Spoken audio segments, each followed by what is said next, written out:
Okay, folks, a little something different today. I've got a gentleman here named Mark, and he came to my place from Irvine. Yep. And Mark, we've had a few conversations on the phone, and there's many videos of debadging a car or a truck in this case. Some of the videos are for pure entertainment value. Some of them are more of the how-to. How can you do it safely? What are the actual tools and products you need to do it? This video, I decided I would do a little bit of a different spin, which is kind of taking the experience of the end user. He is the truck owner. He is emotionally attached to this truck. It's brand new, 2016? 15. These things are not cheap. No. Not cheap at all. I don't know what the retail book on these, but I know they're up there. They've gone up like 37% in the last several years. So wow. Yes, they're not cheap as they used to be. But. Okay. So the point is like Mark here, you battle because you think, okay, I'm pretty handy with my hands. There's all these videos. My videos, in fact, it will literally teach you step by step what to use, how to do it, the exact sequence in order to obtain what I call professional results. But, there's always a but. Do I want to risk it? Because there's all these different steps from the heat gun, like I did a Toyota, what's it called? The FJ Cruiser. Yes. And the guy traveled here from like the west side of LA. It was like an hour and a half travel time for him because he saw the heat gun and he thought, wow, am I going to blister the paint? And I don't know if you know this, but the FJ Cruisers, they retain 98% of their resale value. It is the top performing truck vehicle of anything out there. Yep. And Toyota, coincidentally, out of the top 10 as far as resale value, hold 3 of those positions. Very impressive, Toyota. So clearly they're doing something correctly. Yes, sir. So the point is, like Mark here versus this gentleman, is that you take and you dissect all the variable steps or all the many steps and you think, okay, what is the risk associated with that? Darren has laid out the risk, he's laid out the techniques and the actual products, but I'm still inexperienced. Even though I'm a do-it-yourselfer, handy type of guy, the fact is I may have never done this before, or maybe I did it one time in the past, I had acceptable results, but then suddenly you change, meaning you change the cost of the vehicle, the color of the vehicle, how many emblems. Not all emblems are created equal. Yep. The double-sided tape behind those emblems are not all created equal. Yep. Sometimes they're thicker, sometimes they're thinner. And the thinner that emblem is to the paint, or the closer it is to the paint, the more chance of screwing it up. Correct. So what I thought, and Mark was gracious enough to appear on camera because as a rule, most people are camera shy, myself included. Yep. If you see my first videos, I am incredibly awkward. And I still get awkward in front of that silly little piece of machinery because I know I'm talking to this vast audience. Yep. So I'm going to take you through the steps, I'm going to be talking through the process, and I'm going to be asking Mark, and pull out that little list. So check this out. Talk about Mr. Preparation. So this is his little list, if I may borrow Absolutely. this. And these are the tools that he figured that he was going to have to compile and therefore pay for in order for him to do it. So essentially this is him preparing himself to go about a risky proposition in a less risky way by getting the proper tools. But that's only one part of a complex scenario, which is the tools, the techniques, and then everything else. So my goal is to ask and get some feedback from you because I've been doing this 28 plus years. Yes, sir. My thinking is going to be very different than you as we'll call it a newbie or a beginner. Yep. Not your very first rodeo, because you said that you've done this prior. Correct. Once on a Tacoma successfully, and once on a little Lexus IS 300.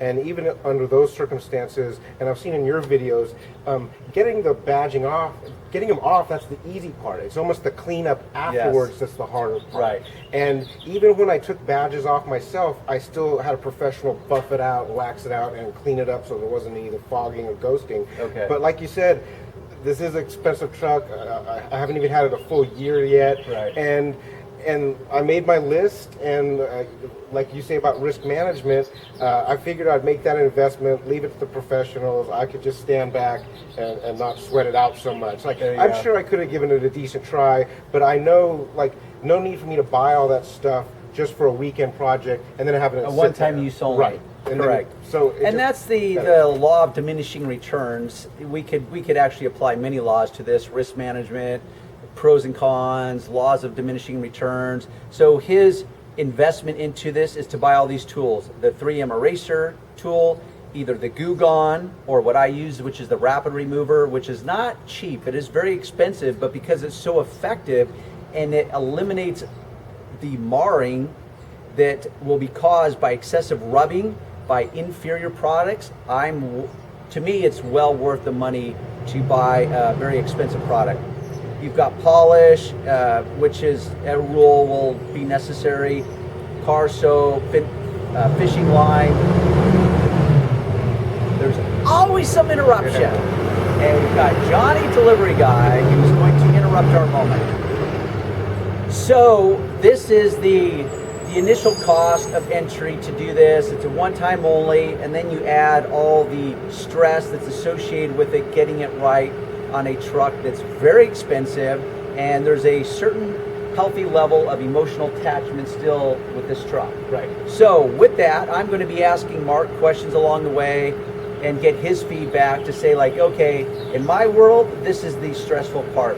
What is your take on this? So let's get started and we'll just work our way through it. Sounds good. Quick tour here. We are going to be removing 3 emblems off of each side. Mark noted that he would like the sticker to remain, the TRD, which stands for Toyota Racing Development, if I'm correct. Correct. So that's kind of a badge of honor. We don't necessarily want to remove that because that's part of the cool factor. Don't let it affect you. In fact, forget I said it. If Right. they happen to fall off clean, great, and if not, just do your magic.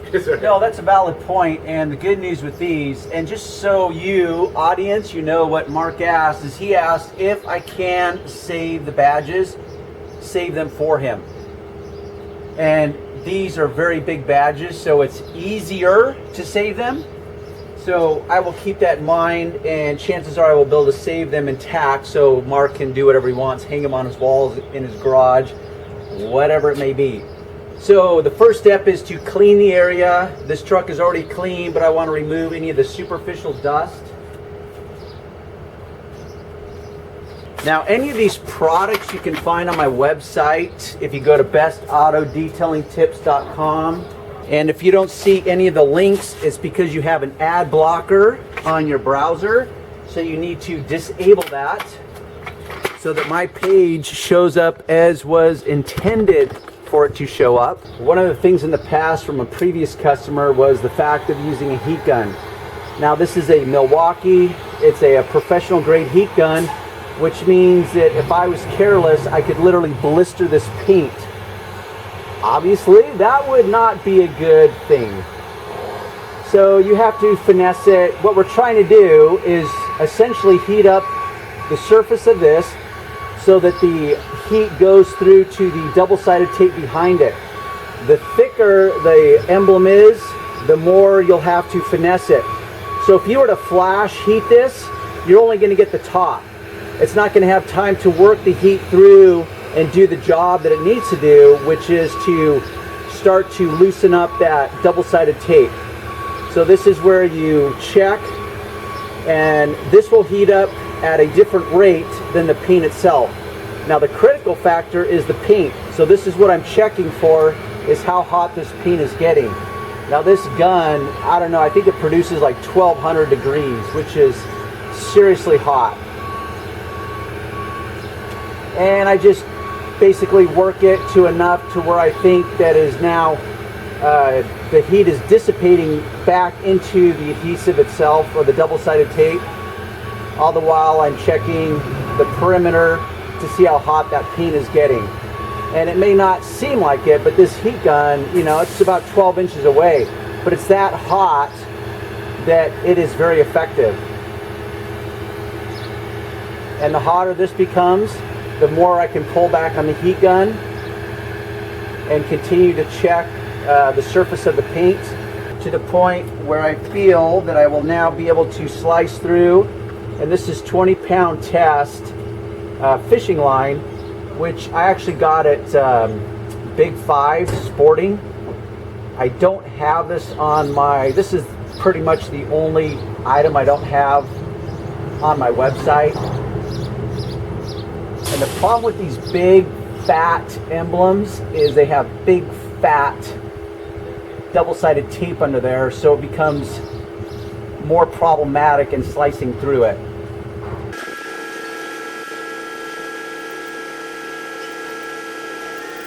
To the point where it feels like your fingertips are going to slice off before something breaks or the emblem comes off. Back for round number 2.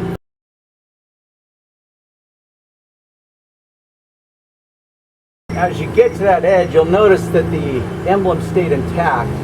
Now this is a point where it's been sliced through, but you can't just pry it off from an edge, because if you do and you start lifting it up, it's going to dig into one of the edges and perhaps gouge the paint.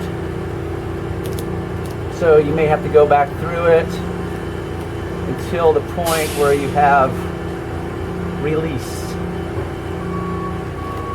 Like this. So you pull it straight off, and you can see all the different slice marks that I had to go through to get this. It's very sticky, it's very tacky because it was melted down. So here we have the emblem intact. There's still the double-sided tape, and you can see what a big area of tape that is, unlike some of the emblems. So the bigger the emblem, the more difficult this process will be. Now it's time to rinse and repeat. I'm going to remove all the emblems first, and I'm actually just going to take this one side to completion for the viewer's sake. But to maintain efficiency and to not keep switching back and forth between tools and be redundant that way, I'm just going to do each step to completion. Then I can move on with the next tool, the next product, and that makes me a little more efficient as a detailer. Time is money.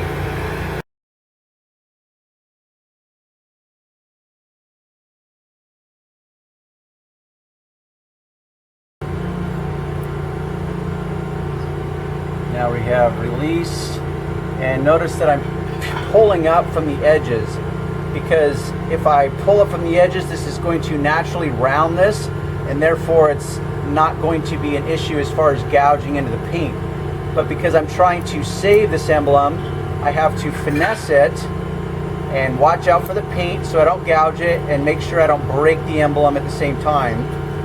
So that's like everything in detail. It really is reduced down to problem solving. What is the problem? How are you going to solve it? That's where strategy comes in. So once again, we have the emblem fully intact, so that will make my customer a happier customer.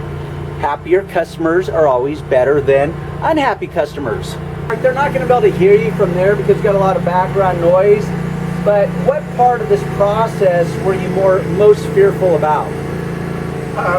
Not so much fearful, but just the cleanup afterward. Okay. I figured, but now that I saw you get those larger badges off, I am actually kind of relieved that I did leave it to you. Okay. However, you know, I made an appointment with you on a Friday, and I knew if I didn't make that appointment with you for the following week that I would try to tackle it myself. Yeah. And now that we're here on Monday, I'm very pleased I left it to you. Okay, so likely because we've got the background noise going on, you will not have been able to hear that. So Mark was addressing the fact that he saw me remove the bigger Tundra emblem, and because it's bigger, it represents greater challenges. And he also, which was kind of cool, is he knows himself enough to know that his limitations, or that what he would do. And he said that if he didn't call out to make an appointment, he would end up trying to tackle it himself and perhaps find himself in a predicament that he did not want to find himself in. So that was him managing himself, his limitations or his personality, which is an interesting concept because you will need to do that with a lot of your customers is you'll have to get them to answer the proper questions, because most of them are ignorant enough where they will not even know the right questions to ask you so that they can get what they want. And you obviously want to give them what they want. So as part of managing expectations, you've got to understand that in a large way you're dealing with an ignorant consumer base. So therefore, it's your job as a professional to ask those questions so you can get the right information from them, and therefore manage those expectations and deliver upon their expectations. So Mark wasn't overly worried about removing these decals. As noted, now that he saw the bigger decal being removed, he's gives him pause for reflection on that moment. But his biggest concern is once all this is removed, maybe the polishing that might be required as the final step. Now we're on to phase 2. We have the double-sided tape, and this, in a large way, is one of the bigger obstacles in performing this job. So, as a cautionary rule, I once again remove, and this is just in the event that any shrapnel got away from me and I didn't manage my shrapnel, and it's just going about a risky situation in a less risky way. So I'm going to now use the eraser tool. Something you need to know is that the more of this double-sided tape that you can remove with the eraser tool, the easier the next step will be, which is the rapid remover. So you'll notice that I will take this off as much as I can with the eraser tool. It is a very efficient tool that's incredibly effective.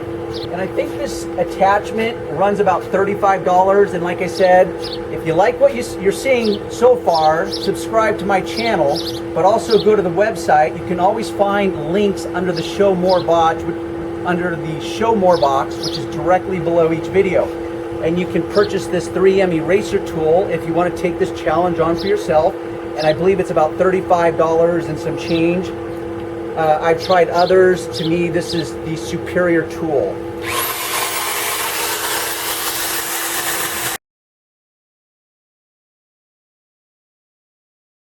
Pretty straightforward, correct?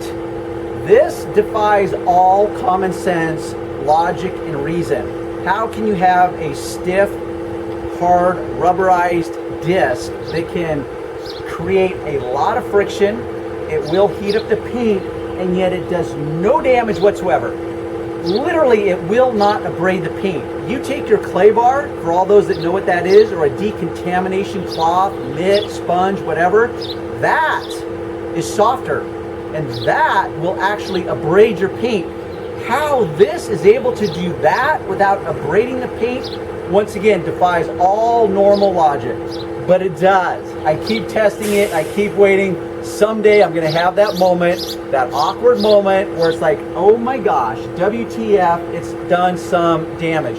Now fortunately, I can fix virtually anything, any mistake that I create. That's the good news, but it just doesn't do anything. At this point, there's now adhesive, little residue of adhesive, and that's where the rapid remover will come in. But I'm going to remove the rest of the double-sided tape since I have my trusted rigid tool out to do that.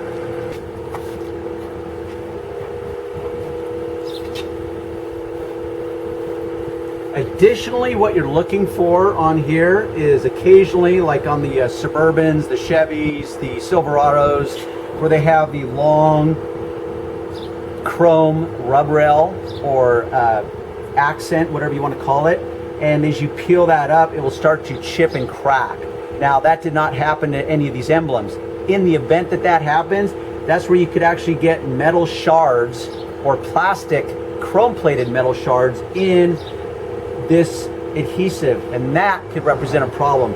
So that's part of what I'm double checking as I wipe back over this. But I know that that emblem came off in a single piece, so it's really becomes a non-issue. And I always check my eraser tool.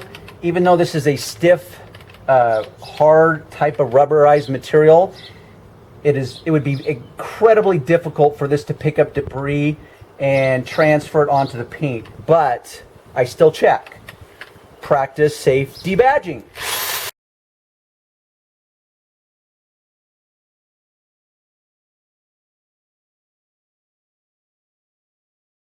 So there we have virtually 99% removal. At this point, it's just about the rapid remover. I did not show it, but I did in fact go back over this after I removed that to make sure there was no shrapnel. Now I'm just kind of doing a visual inspection because dirt does get trapped inside these areas. And so you just do a quick visual inspection and it looks clean.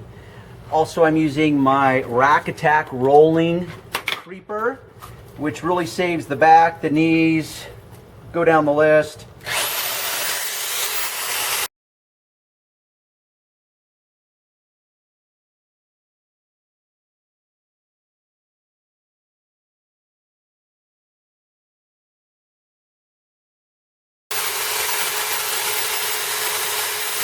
Now at this point, it's all about the rapid remover. The keyword rapid.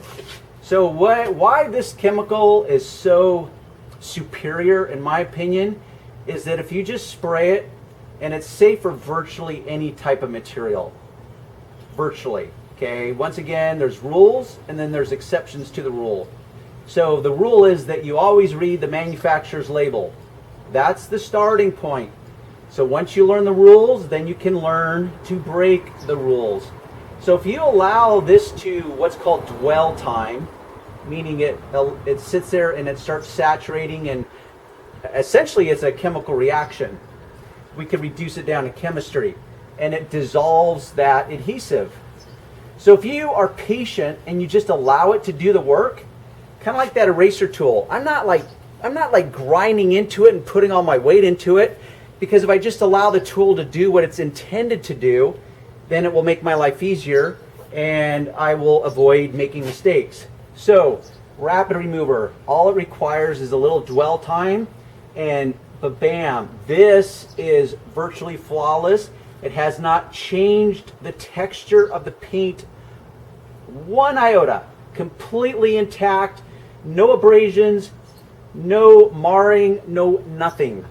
That was a double negative. That would be improper English, would it not? No, nothing.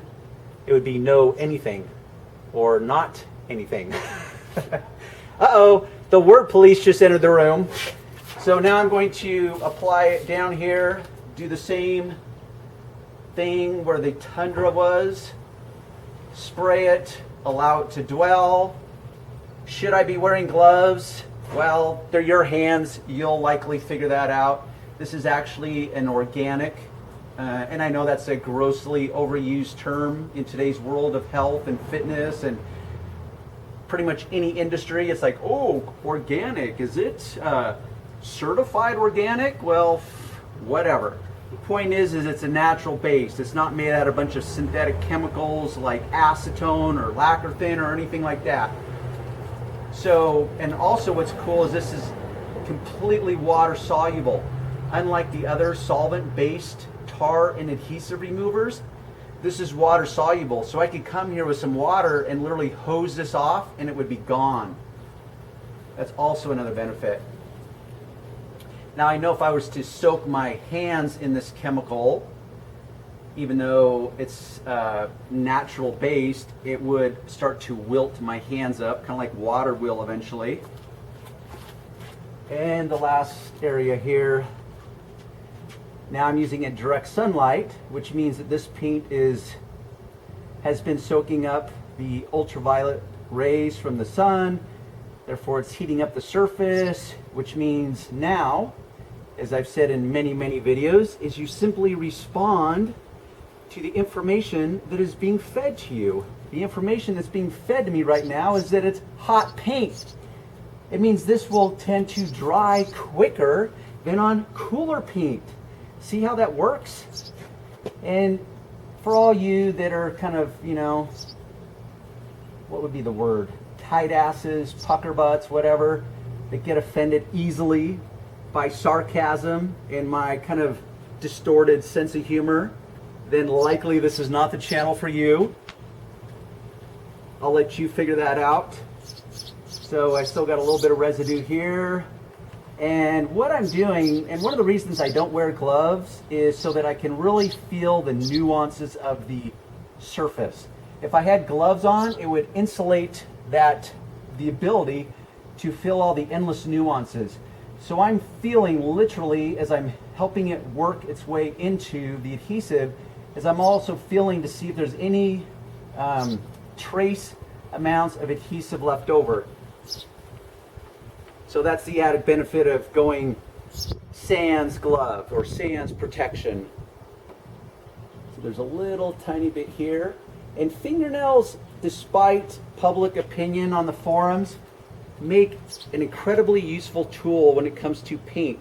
As a rule, there's one of those rules again, fingernails are less hard, we'll go with hard, are less hard than clear coat. They're softer in nature. So to scratch the clear coat with your nails, you would actually have to try to do it unless you had a real jagged edge to your nail, and then that would be the exception to the rule. So I can sit here and scratch with my fingernail and I know it's not going to damage the paint, but you have to proceed with caution. So now we have nice and smooth and clean, what I would call perfection. But there's still a last step, and that's protection. So now we want to protect it. And I'm actually going to bust out a little polish, and I'll show you, because I want to polish the area ever so slightly.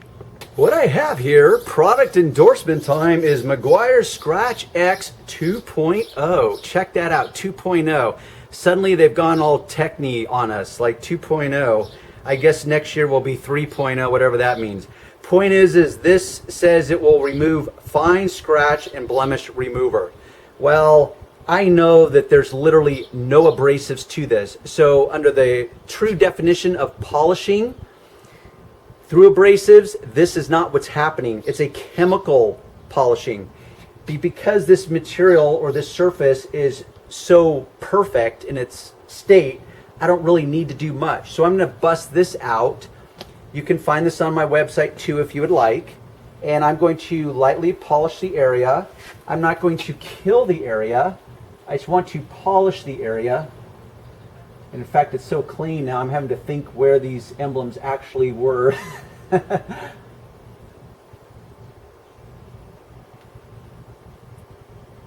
So I take a microfiber, you've got your polish side, then you flip it over for the dry side. And now you double check for smoothness. And once again, I can feel all the subtle nuances with my bare hands.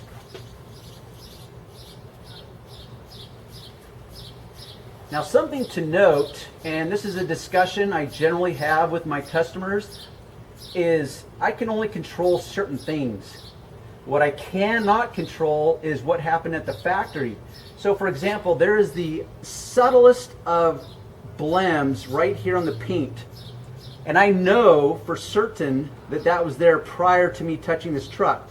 There's nothing that can be done to that or about that. So you have to inform Johnny customer, in this case it's Mark my customer, that I cannot control what happened at the factory. So often when you remove something, you have two things going on. A, you've just removed and now you have exposed the material underneath. Let's say that there was a blemish underneath that area and they slapped an emblem on it. Well, guess what? You as a detailer or as a customer suddenly have a rude awakening where you reveal that as you remove the emblem. The second factor is that now our attention, and by our, I mean Mark and myself, our attention is now hyper-focused on the areas that Darren as a professional touched. So we're going to scrutinize those areas tighter, very specifically. So if now you're scrutinizing a very specific area, your attention will be there and you will pick up any subtle blemishes. That's why it's important as far as risk management and managing your customers' expectations to have that talk, which once again, I need my own checklist. I've got so many balls in the air because I didn't have that talk with Mark. Mark, and you get to, trust me, when you're in this business long enough, you can read people, you can get a sense for them. It's called what I call my spidey senses. And I always pay attention to my spidey senses. And your spidey senses will go off and you'll ignore it and then you'll be screwed and you will have to learn the hard way. So learn from me. When your senses are telling you something, like, oh, perhaps my customer doesn't understand this completely, but I'm too afraid to ask him, or I'm too afraid, fill in the blank.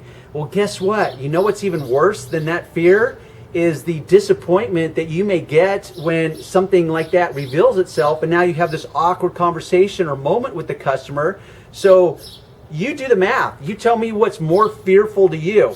So fight through that fear, have the conversation, ask the tough questions, say the tough things, be candid, be honest, and just let them understand the limitations, what you can and cannot do, so that they can make an informed decision. Informed customers always make better customers.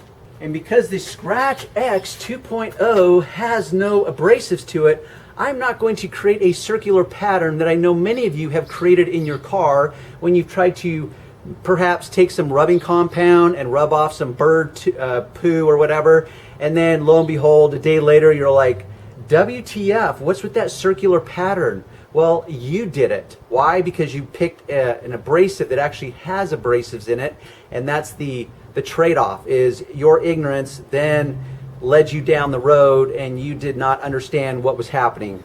This is not the case with Scratch X. It's non-abrasive, it's a chemical cleaner, and I'll take you in and show you. All I have to do now is wax the areas and seal them for protection. But if you look at any angle, you will not see any flaw or blemish other than, wait for it, right? Hey Sheridan, how you doing, buddy? Right there's a little blem. Okay, that's what I was talking about. That's okay. So now I'm going to seal it up with, and I've got many forms of sealant. In this case, I'm going to go with Menzerna Powerlock Polymer Sealant.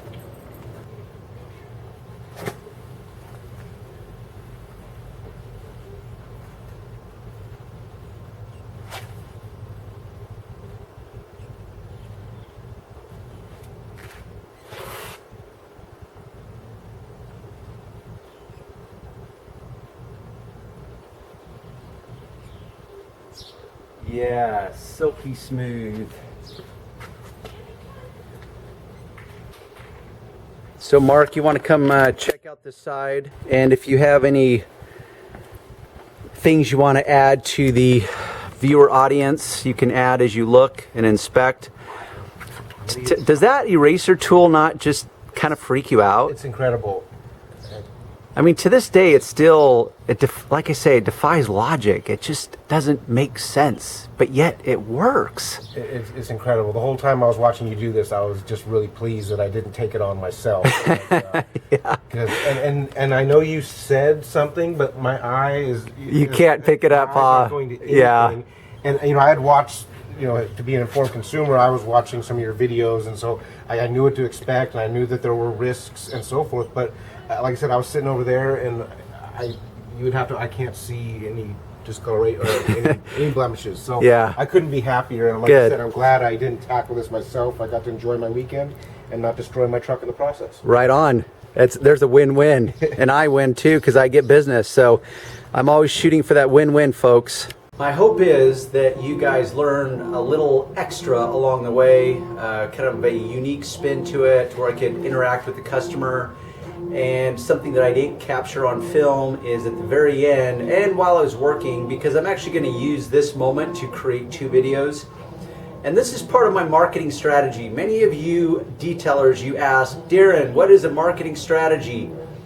And that's a whole can of worms, but the simple answer is the internet. You leverage the internet, and that is a huge complexity. I get it. So I'm going to create or dissect this into 2 videos. One is to get me more business like this. The other is to help teach you guys some lessons from my real world of detailing.